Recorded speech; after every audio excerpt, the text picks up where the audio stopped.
Hi, this is Tony, and we're back on the bench. And this evening, we're going to be getting into doing a reassembly video here on this beautiful vintage Shimano Custom EX1000 ultralight spinning reel. So we've got it all taken apart. We did some cleaning. This reel, I believe, has never been fished before. But I did do a separate disassembly video of this. You can find that on the channel. So if you have this reel, or if you come across this reel someplace and you're thinking of picking it up, then you'll know how it works and the mechanics of it and how to service it and whatnot. So the first thing that we want to do is we want to go over our ball bearings. And so this is a 2-ball bearing reel, and they're both right here. One goes in the side plate here that I was just holding, and then we have our main one, which goes right here. Okay, and it turns out that these are both serviceable bearings, and so that's the first thing that we're going to take a look at. I do have a separate video on this topic that I mention in a lot of my videos if you just want to focus on that one thing. This is hard to do on video here, but basically, when you have a serviceable bearing, you want to be able to find the snap ring, and you can see there's just the tiniest little space right there. Okay, and that's your snap ring that holds that top plate in place. A lot of modern day bearings are not like this. A lot of them are sealed and you can't gain access to them. But what you need to do in this situation, if you want to service them properly, is you want to take that ring out and push down with those two little screwdrivers like I just did, and that ring will come out. Okay, so that's the first step. And then the second step is to get this top plate off, and that can be a little tricky sometimes. I like to use like a flat razor blade like this sometimes, and you should, in fact, be able to just kind of slide it in there and get that plate out. And now we can gain access, right? And we can't even really see the bearings in there. There's a bunch of old grease that's built up in here, and that's fine. And so we're just going to take some penetrating oil to that, hose that down. We're going to take a toothbrush here, and we're just going to do a little bit of clean out that old grease so that we can actually see the bearings for once, or at least partially. And if I hold it up here, you can see the bearings are in there. They're intact. This reel's in phenomenal shape considering its age, and it's never been fished from what I can gather. So, so these should be in good shape. So we got some reel oil. I'm using Reel X here. You can use any oil you want as long as it's made for fishing reels. Okay, I say that in a lot of my videos, but we're going to flood those bearings just with a little bit of Reel X. And then we're going to go back. We're going to put our plate back on. But this is part of the service when you can do it. And if you can't do it, well, then all you can really do, if you can't gain access to the bearings like what we're doing right now, then what you have to do is basically clean it the best you can, spray some penetrating oil on there. You could use some liquid wrench, or you could use WD-40, whatever you have, and it will seep down into the crevices within reason. And that's pretty much all you can do. You can't go beyond that, really. So, okay. So I'm getting this gently to work its way back in there. You do need to be careful with these because they will bend real easily, and you don't want to, bend them out of shape or anything like that. Okay. So that snapped back in like that. Okay, and that's really all you can do there. Okay, and that's in pretty good shape. Okay, so before we put this back in, make note that there are 2 spacer washers here, like these little copper spacer washers, and they do need to go in there. Precision is everything with these mechanics, okay? And you need to make sure you have all these pieces cleaned up before you put them back in. Okay. And what I will also do here is I'm just going to take a light bead of oil once again to the outside of this just to kind of help prevent any rust damage or anything of that sort, and it'll help make that bearing slide into position like so. Okay. Now that we've done that, we'll clean that up, put that off to the side. Now we're going to work on this bearing. And we're going to do the same process here. Take that ring, that snap ring out by gently pressing down. Sometimes you really got to work at it, and that's okay. Just try to take your time. Okay, finally got that one out. So once again, small snap ring. And then we'll take that razor blade knife, see if we can pry out this plate. This can be tricky too sometimes. There we are. Okay, so same process here. We're going to clean with some WD-40 toothbrush.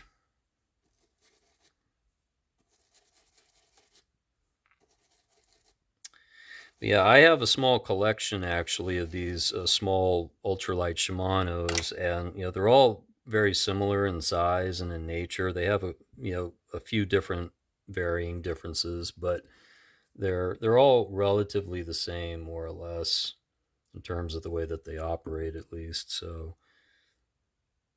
but they're great reels. These are my go-to reels for trout fishing on streams and stuff like that. And they're nice, smooth drag systems. Typically, yes, they are rear drag systems, but when you're trout fishing, typically you don't need a bunch of max drag power so much as you do just versatility and lightweight and stuff like that. So okay, so we got that flooded with oil, and then we're just going to flood the outside gently, just with a little bit of oil as well, and we're good to go. Okay, now we've cleaned up all of these other pieces and parts here, and now it's time to put them all back. So we're going to start here with the pinion gear, nice clean pinion gear. We're going to take some Pin Precision blue grease here, and we're just going to hit those teeth with that blue grease. Okay, like that. Nice and clean. And then all these pieces and parts have to go back just in the order that they came off here, basically, or the reverse order that they came off. So there's a bushing here that needs to be there. Okay, and then there's our bearing. Okay, now what has to happen here is this plastic ring needs to snap back on, okay, once we put this back in. I tried to avoid removing that just because it can be a little tricky and sometimes you end up breaking it, but in this case it was necessary. Okay, so we're putting this back in gently like so. Okay, and then we need to kind of slide that ratchet, that tooth ratchet, up so that we can gain space like that. Okay, and then we've got this plastic ring here, and sometimes you can just do it with your fingers, but I usually find that I need the help of a tool usually, but in this case it seemed to have worked out okay. Now what you have to do is you have to push this back to the side so that this actually functions as it was intended, okay, so that it gets stopped. It acts as like a stopper, basically.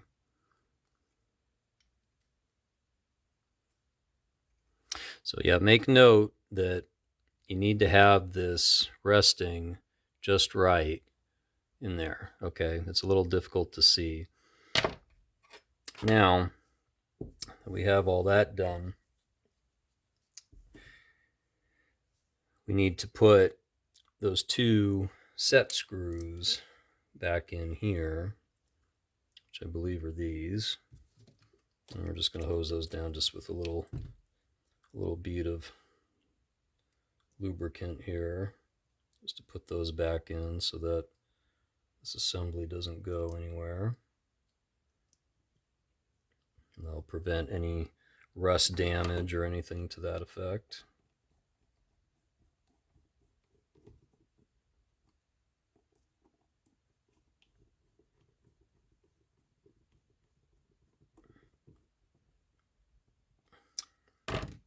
Okay, so now that can't go anywhere.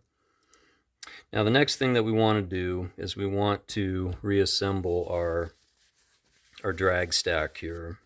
Okay, and I did check on a schematic on a similar model, not this exact model because I could not find that schematic, but on the standard custom series, this does appear to be correct on the original drag stack configuration. Apparently there was an original and then there was like an upgrade. Okay, so we want to make sure that that ring goes back in first. Okay, we've got all these pieces cleaned up real nice and clean. Okay, and there's a couple of different ways that you can go about this, but one way is you can just set your stack shaft here back down into place like so. Okay, so that it's resting there, and then you can gently put the pieces and parts in, and you kind of have to guide them on there, so to speak, like so.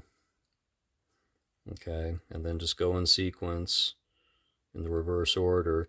All these washers are in really good shape. They just needed to be cleaned off, basically. We got a keyed washer here, and then there's a rubber washer, it looks like. It was pretty typical for these drag stacks to have a combination of fabric washers and rubber washers and things of that sort. Nothing really unusual about that. This is actually a fabric washer. So you want to set those down in there, and then we've got two keyed washers to top it off with here on that stack. Okay, so you make sure those are good, and then you've got a couple of different things going on here. There's a couple of really thin washers, and one is Teflon and one is metal.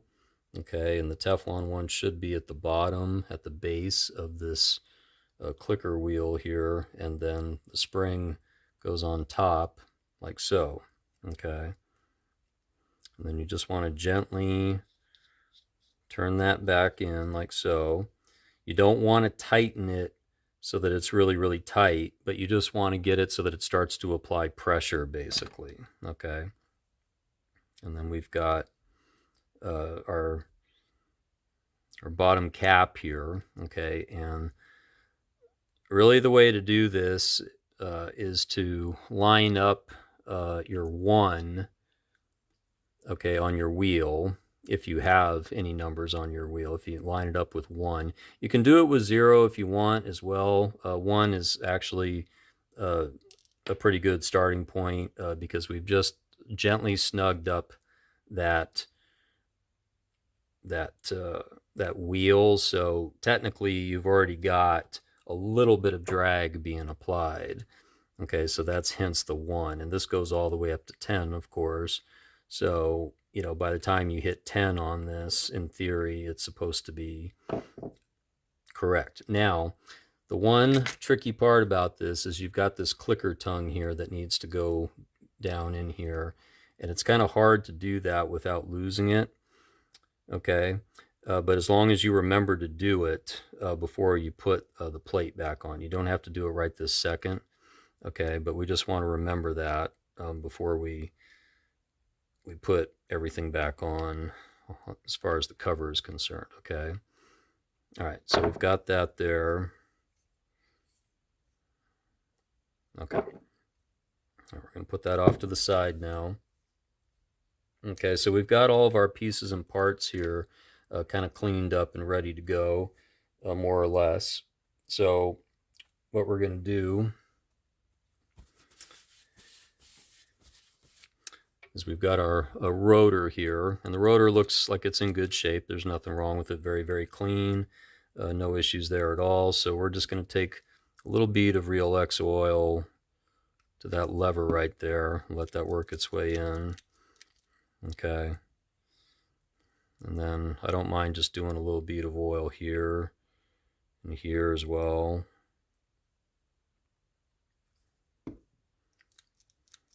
Let that oil work its way in. Okay. Have a look at our line roller here. You know, it looks like it's in great shape, but I'm probably gonna take out the screw here just so that we can at least apply a bead of oil to the shaft that it rests on.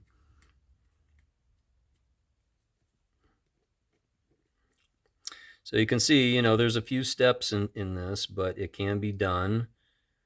It's very doable. Yeah, this is very, very clean. So just the lightest little hint of real oil on there will do fine. And then I don't mind doing just a bead on that thread for the screw as well. And we'll go back.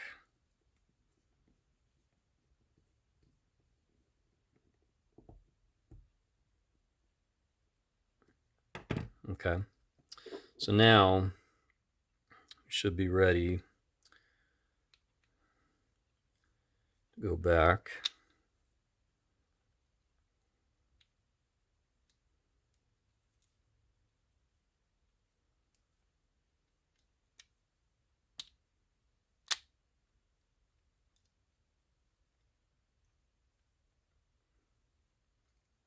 Sometimes you just gotta push up on that pinion gear to get it to get high enough. And then we've got that 10 mil nut.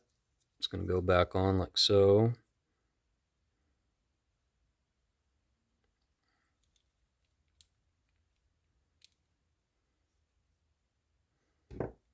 And we'll tighten that up gently. You don't want to over tighten this.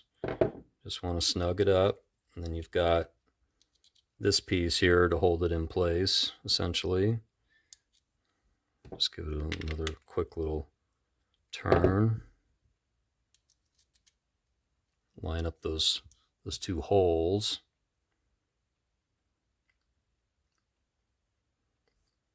And then you take your Phillips head screwdriver to that screw, if it'll hold in place.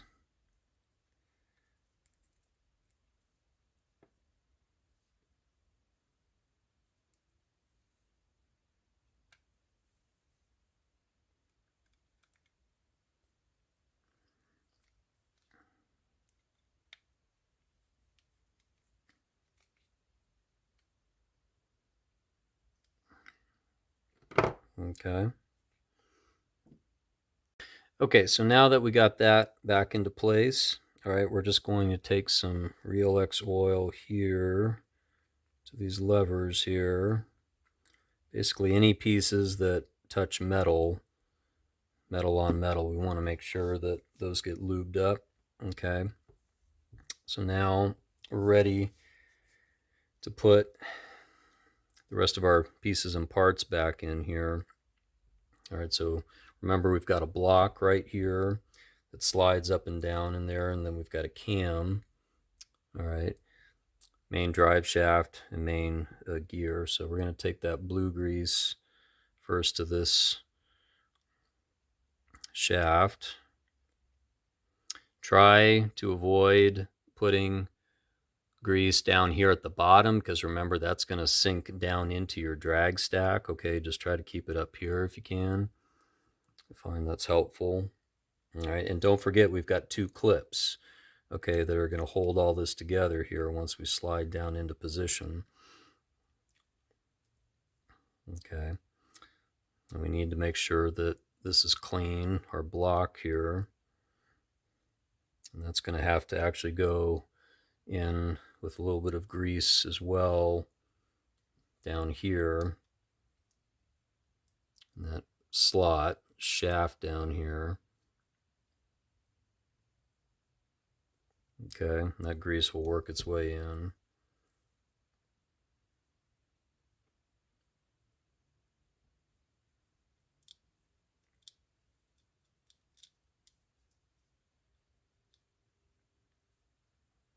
Should look something like that. And you should, in fact, be able to gently press this down, and then those clips are going to go back in. This is where you really need to use caution, because these clips can get away from you real easily. Okay, and I find there really isn't a super duper magic way to do it, but any way that you do it, you just want to make sure that you're being cautious. Using needle nose pliers to pry them, push them back into position. And a lot of the time I find I just have to do it with my hands. And sometimes with the help of a screwdriver like this one. Like that. I'll zoom in on that so you can see what it looks like. Okay, and then push that up, and then we're going to get to the bottom one here. This is what I was saying in the disassembly video, is the parts are so small on these reels that sometimes there's no room for tools, right? And you just have to use your best judgment and take your time and try your best to pay attention to what you're doing. Okay, that's snapped in like that. Okay, so now we're ready to put in the rest of our pieces and parts here. So we've got our cam, and then as well as our main gear here. And we're just going to hit that with a little bit of blue grease, like so.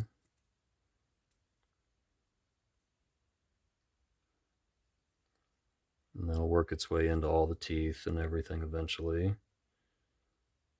And we're going to do some on this side as well. Thankfully enough, this reel's in such great shape that it really doesn't require a lot of cleanup work like a lot of other fishing reels end up needing. So that's not the case here. So our cam,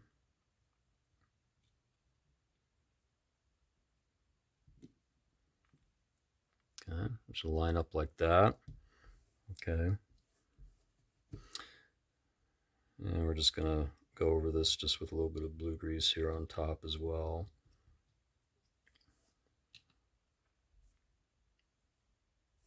Okay, now don't forget, before we put anything back on, we're gonna put that clicker tongue back in position here, and it has to be lined up just right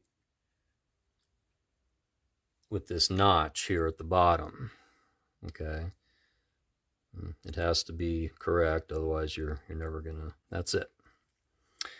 So we'll go back in with our screws, and remember that the bottom screw is the shorter of the three,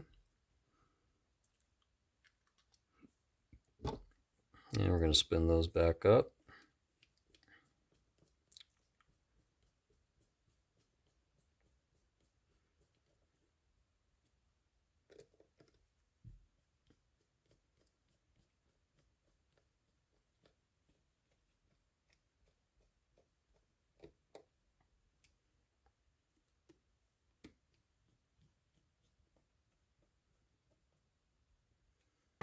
Okay, and then we got our handle.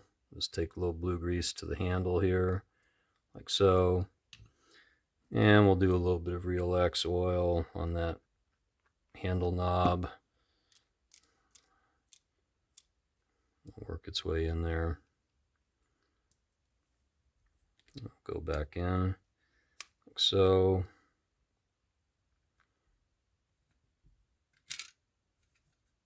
Got a little nylon washer here, very small. It goes on this screw here, so you just want to make sure you don't lose that.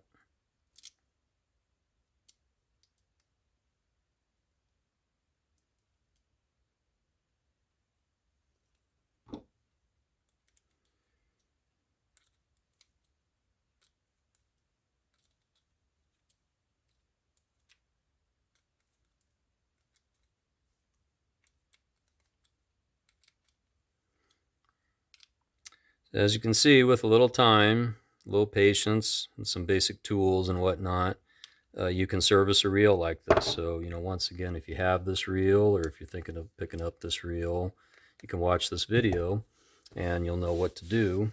That's what these videos are about. So we'll slap our spool back on and we're going to try it out.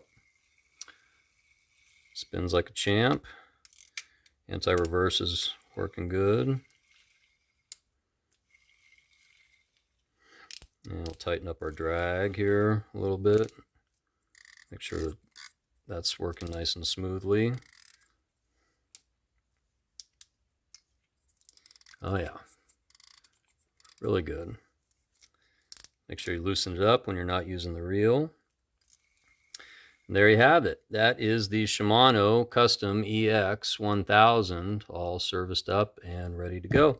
So thanks again for watching. This is Tony with Back on the Bench. If you liked the video, please do give it a thumbs up. If you'd like to see more, please make sure you do subscribe, hit the notification button. That way you will be getting all the updates as to when there are new videos coming out. And we'll see you next time.